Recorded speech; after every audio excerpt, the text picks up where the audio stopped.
अक्सर घरों में ना मोबाइल की चार्जिंग का बहुत ज़्यादा मसला होता है, ख़ास तौर पे वहाँ पर जहाँ पर बोर्ड तो लगा होता है लेकिन मोबाइल को रखने की कोई जगह नहीं होती कि किस तरह चार्ज किया जाए। बस हाथ में लेके या तो मोबाइल चार्ज करो या फिर वहाँ पे कोई शॉपर वगैरह पता नहीं क्या क्या ट्रिक्स लगाए जाते हैं। लेकिन आज मैं जो आपको एक पोनी के ज़रिए ना मोबाइल को चार्ज करने का तरीका बताऊंगी ना, वो सबसे डिफरेंट है, सबसे अलग है। इससे पहले आज आपने ये जो है ना मेथड तरीका कहीं भी नहीं देखा होगा।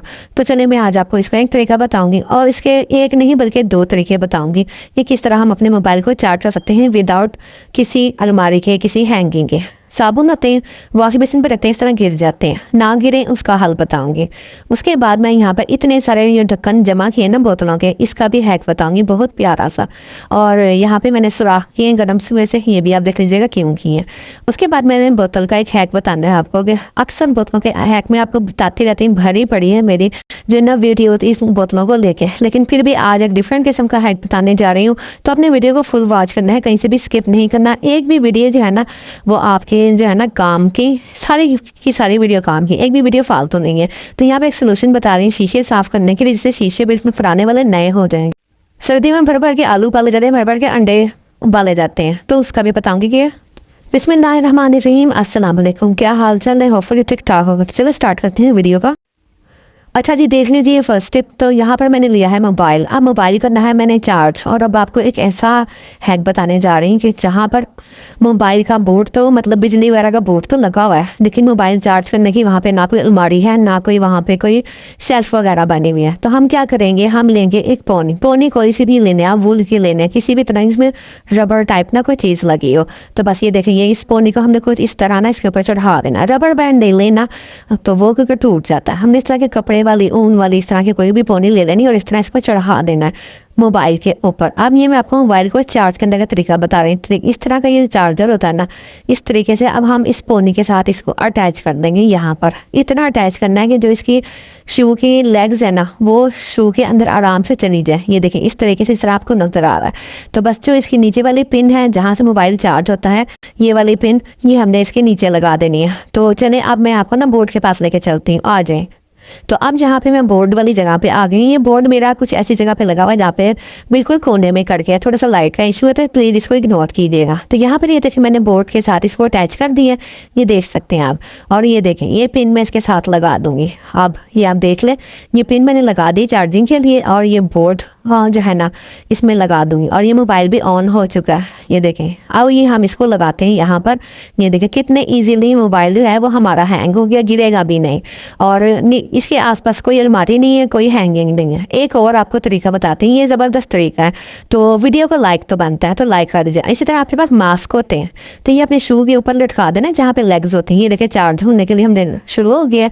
तो अब बस इससे जो मोबाइल का थोड़ा सा ऑफ करेंगे और चार्जिंग हमारी स्टार्ट हो चुकी है। तो ये देखें ये मोबाइल का जो ये जो है ना हमारा मास्क है, इसके अंदर हम रख देंगे। ये देखें एहतियात के साथ, बैलेंस के साथ रखेंगे। और मोबाइल की जो वो उसकी जो है ना मास्क की इलास्टिक अच्छी वाली होनी चाहिए, टूटने वाली ना हो, क्योंकि आपका मोबाइल गिर भी सकता है। तो इस बात का अपने ध्यान रखना है। तो ये देखिए कितना अच्छे तरीके से यहाँ पे मोबाइल चार्ज हो रहा है। और होपफुली आपको आइडिया पसंद आया होगा। जल्दी से मेरे चैनल को ना लाइक और सब्सक्राइब दोनों कर दें। तो इसके बाद भी बहुत ही बेहतरीन सी टिप है, वो भी मैं आपको बताती हूँ। तो चले हम बढ़ते हैं नेक्स्ट टिप की तरफ। अच्छा, पिछले दिनों ना मेरी साबुनदानी टूट गई, तो इसको ना अक्सर वॉश बेसिन के ऊपर रखना पड़ता था साबुन को। तो लेकिन जब भी मैं साबुन को इसके ऊपर रखती थी ना, तो ये स्टे नहीं करता था, बार बार गीला होने की वजह से ना ये फिसल फिसल के नीचे आ जाता था। तो फिर मैंने खाली 2 बोतलों के ढक्कन लिए, वो उसके ऊपर चिपका दिए, क्योंकि सॉफ्ट तो था ही। तो बस जैसे ही मैंने उसके ऊपर रखा वो स्टे कर गया। तो ये बड़ी अच्छी काम की टिप है। अगर आपके साथ भी कोई ऐसा मसला हो तो आप ऐसे करके देखिएगा, तो ये आपको जो है ना मेथड पसंद आएगा। तो चलिए बढ़ते हैं नेक्स्ट टिप की। चलें जी, जल्दी से हम नेक्स्ट टिप की तरफ आ जाते हैं, वो भी तो देख लीजिए आप लोग। यहाँ पर मैं ना अक्सर औकात बोतल्स वगैरह, उनके ढक्कन वगैरह इस्तेमाल करके फेंकती नहीं हूँ, तो मैं संभाल लेती हूँ किसी न किसी मकसद के लिए। तो मैंने यहाँ पर उन ढक्कनों के लिए ना मैंने यहाँ पे सुआ लिया, उसको गर्म किया और उसमें 2-2 सुराख कर दिए हैं। तो ये आपने काम बड़ी एहतियात के साथ करना है, बच्चों के सामने बिल्कुल भी नहीं करना, ये मैं आपको पहले बता दूँ। और आप खुद भी काम करेंगे ना तो बहुत एहतियात से, क्योंकि सुआ बहुत गर्म है तो आपके हाथों को भी लग सकता है। तो एहतियात के साथ और समझदारी से। तो ये देखिए इस तरह के 2 सुराख कर लिए, और जितने आपको ढक्कनों की ज़रूरत है ना उतने आप ढक्कनों में सुराख कर लें। इसका करेंगे क्या, ये मैं आपको आगे चल के अभी चंद ही सेकंड में बताती हूँ आपको, क्योंकि आपका टाइम भी ज़ाया नहीं करना। तो ये देखिए यहाँ पे मैंने सुराख कर लिए दो दो, और अब इसके बाद जो है ना हम एक जो अच्छा काम करेंगे वो ये है कि हमने कोई डोरी ले लेनी है। डोरी ऐसी लेनी है कि जो कि ज़रा मजबूत हो। अब आप अपने घर में देख लीजिएगा कि आपके घर में कौन सी डोरी है। मैंने वैसे ना जूतों की जो डोरी होती है ना वो मेरे पास काफ़ी पड़ी होती है। मैं जूते अगर ख़राब हो जाए ना तो वो फेंक तो देती हूँ, लेकिन जो उनके लेसिस वगैरह होते हैं ना वो मैं संभाल लेती हूँ। वो मेरे अक्सर काम आते रहते हैं और उनके मैं हैक्स भी आप लोगों को बताती रहती हूँ। तो अब ये देखिए यहाँ पर मैंने ना जो डोरी है ना दोनों सिरों को हमने उन जो हमने सुराख की है ना बोतल के ढक्कनों में, तो वो बस वो उसमें हमने गुजार लेना है स्टोरी को। तो ये देखिए यहाँ पे हमने और जितने आपको ढक्कनों की ज़रूरत है ना वो उतने आपने ढक्कन गुजार लेने हैं।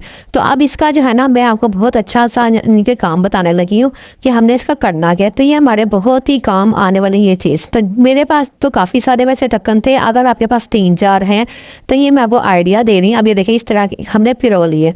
अब ये दुपट्टे जो हमारे घरों में बिखरे होते हैं ना, हम जब मतलब नमाज पढ़नी होती है या हमने इबादत करनी होती है, हम नया दुपट्टा निकाल लेते हैं, पहले वाला दुपट्टा वहीं पड़ा होता है। तो बहुत सारे स्टॉलर होते हैं हमारे घरों में, तो वो इधर उधर बिखरे होते हैं, तो आपने इसमें समेट देने हैं। ये मैं इस्त्रीशुदा स्टॉलर्स की या दुपट्टों की बात नहीं करी। अगर इस्त्रीशुदा या फिर स्टॉलर हो गए तो वो तो उसमें सिलवटे निशान पड़ सकते हैं, लेकिन जो आपके बिखरे हुए दुपट्टे होते हैं स्टॉलर होते हैं उनको समेटने की बात कर रही हूँ। तो यहाँ पर आप कितने अच्छे से हैंग कर सकते हैं। ये देखें, अब मैं आपको इसको तरीका बताती हूँ कि हमने इसको हैंग कहाँ करना है। आप इसको हैंग अपने स्टोर रूम में जो भी आपके जो खूंटियाँ वगैरह लटक रही होती हैं, जहाँ पे आप अपने शॉप पर अपने बैग अपने कपड़े लटकाते हैं ना, तो वहाँ पर बस ये गिरा लगा देंगे। इसके बाद ये एक लटकने वाली चीज़ बनी है, मैंने यहाँ पे हमने स्टोर में इसको लटका दिया।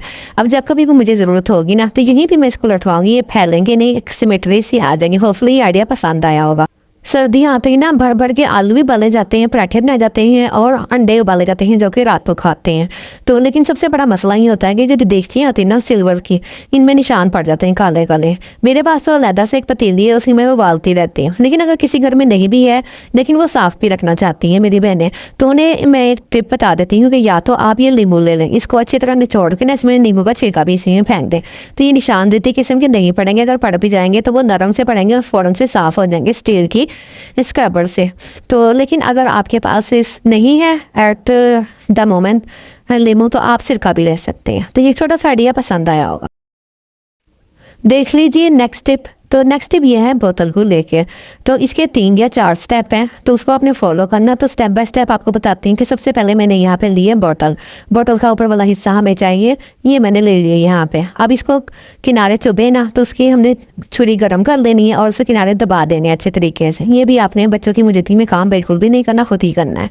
तो ये देखिए मुझे ऊपर वाला चाहिए था, मैंने ले लिया है। अब मैंने यहाँ पे किचन का एक स्क्रबर ले लिया है, ये आप अपना सेपरेट रखेंगे, बर्तन धोने वाला नहीं लेंगे, जो एक्सपायर हो जाते हैं वो लेंगे। तो बस यहाँ पे हमने डोरी को गुजार लेना मजबूत सी, कोई भी आप ले लें डोरी प्लास्टिक की या फिर लेसिस वगैरह। तो बस इस तरह लटका के ना, ये टूल आपने बेशुमार दफ़ा देखा होगा बनाते हुए। तो देखिए दी यहाँ पर ये हमारा फर्स्ट स्टेप कंप्लीट हो गया। अब मैंने लेना है एक सोल्यूशन बनाना है। सोल्यूशन बनाने के लिए मुझे पानी चाहिए, थोड़ा सा सर्फ चाहिए, लिक्विड चाहिए और वही मीठा सोडा और थोड़ा सा नमक चाहिए होगा। आप इसमें चाहें तो सिरका भी ऐड कर सकते हैं, सिरका नहीं है तो नींबू ऐड कर लीजिए। तो देखिए दी ये हमारे पास तैयार हो गया एक सोल्यूशन। अब इस सोल्यूशन में आप थोड़ा सा पानी और ले लें या फिर आप इसे किसी स्प्रे बॉटल में भी डाल सकते हैं। मैं क्योंकि ऐसे ही यूज़ करने वाली हूँ तो इसलिए मैंने नहीं ली, तो आप इसे स्प्रे बॉटल में भी डाल सकते हैं। तो ये इसको अच्छी तरह मिक्स करना है, इसके दाने वगैरह। अब ये सोल्यूशन हमारे वहाँ काम करेगा। हमारे वॉशरूम की टाइल्स जो गंदी जाती है इसमें सफ़ेद सफ़ेद धब्बे पड़ जाते हैं या किचन में ग्रीसी किस्म के निशान पड़ जाते हैं, ऑयली किस्म के। तो ये जो एक तो वो हमारे पास सोल्यूशन है वो लगा हुआ है इसमें, और दूसरा ये जो स्क्रबर है ना स्टील की जाली वाला, तो ये उस जगह को खुरदरा भी कर देगा और साफ़ सुथरा भी कर देगा। इस्तेमाल करने के बाद हम इसे हैंग भी कर सकते हैं। तो ये देखिए यहाँ पर अब मैं जो है ना आपको दूसरा सोल्यूशन बताती हूँ, तो ये आपको पसंद आया होगा इंशाल्लाह ताला। तो अब यहाँ पे उसी सोल्यूशन को हमने स्पंज में डिप किया। डिप करने के बाद हमने शीशा साफ़ करना है। शीशे हमारे बहुत गंदे होते हैं, पक्के पक्के निशान पड़े थे, कभी बारिश के, कभी धूल मिट्टी के, कभी डस्ट के। तो ये सारे आप इसे साफ़ करें और पहले जो है ना खुरदरी साइड उसे साफ़ करना है, फिर सॉफ्ट वाली साइड से साफ़ करना है। तो बस उसके बाद अखबार या कॉटन का कपड़ा लेके ना उस अच्छी तरह सफाई करनी है और उसको खुश्क होने देना है, तो शीशा बिल्कुल नया जैसे हो जाएगा। तो होपफुली आपको आज के आइडियाज़ पसंद आए होंगे। पसंद आए हैं तो चैनल को ज़रूर सब्सक्राइब कीजिएगा और लाइक ज़रूर कीजिएगा। तो इंशाअल्लाह ताला नेक्स्ट वीडियो में इसी तरह की इन्फॉर्मेशन लेके आती रहूँगी। अल्लाह हाफिज़।